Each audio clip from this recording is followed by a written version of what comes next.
क्या आपने कभी सोचा है, अगर भूख और लालच के बीच कोई इंसान गलत रास्ता चुन ले तो उसकी कीमत कौन चुकाता है?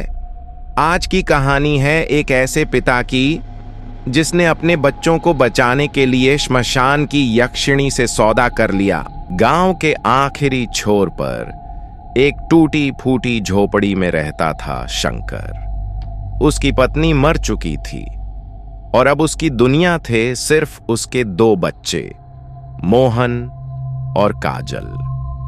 लेकिन कई दिनों से घर में अनाज का एक दाना भी नहीं था। काजल रोते हुए बोली, बाबा, बहुत भूख लगी है। शंकर के दिल में कुछ टूट गया, लेकिन उसके पास कोई रास्ता नहीं था। शंकर काम की तलाश में निकला, लेकिन हर जगह एक ही जवाब मिला, अभी कोई काम नहीं है। भूख और बेबसी उसे अनजाने में श्मशान तक ले आई। आधा जली चिता की आग अब भी सुलग रही थी। चारों तरफ सन्नाटा था।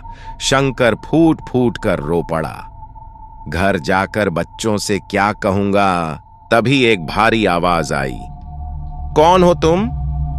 सामने एक बूढ़ी औरत खड़ी थी। उसने कहा, मैं श्मशान की रखवाली करती हूं। उसने भोजन की ओर इशारा किया। खा लो, लेकिन सिर्फ आज के लिए। शंकर ने खाना खाया, लेकिन जब उसने थोड़ा खाना जेब में रखा, औरत की आवाज बदल गई, दोबारा यहां से कुछ लिया तो कीमत चुकानी पड़ेगी। उस रात बच्चों ने कई दिनों बाद पेट भरकर खाना खाया। शंकर खुश था, लेकिन उसके कानों में चेतावनी गूंज रही थी। अगले 4 दिनों तक शंकर श्मशान से खाना चुराता रहा। डर अब आदत बन चुका था। 5वें दिन उसे जली चिता में सोने की अंगूठी मिली। अब भूख नहीं, लालच जाग चुका था। हवा में फुसफुसाहट गूंजी, मैंने तुझे चेतावनी दी थी। औरत का शरीर बदल गया। वो अब इंसान नहीं थी, वो श्मशान की यक्षिणी थी। यक्षिणी हंसी, भाग सकता है लेकिन बच नहीं सकता। शंकर जान बचाकर घर की ओर भागा।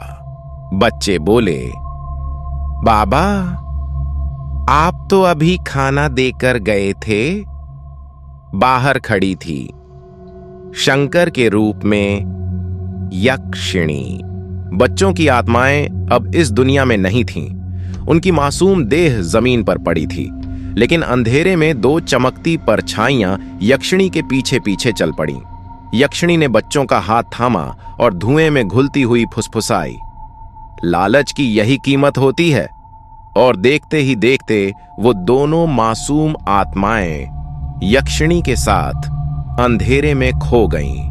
कहते हैं, आज भी हर अमावस्या की रात श्मशान से एक आवाज आती है, मोहन, काजल, बाबा आ गया। लेकिन जवाब कभी नहीं आता। यह थी आज की सच्ची घटना। अगर आपको यह कहानी अच्छी लगी हो तो चैनल को सब्सक्राइब करें, वीडियो को लाइक और शेयर जरूर करें। मिलते हैं फिर एक और सच्ची और डरावनी घटना के साथ, सिर्फ खूनी मंडे पर।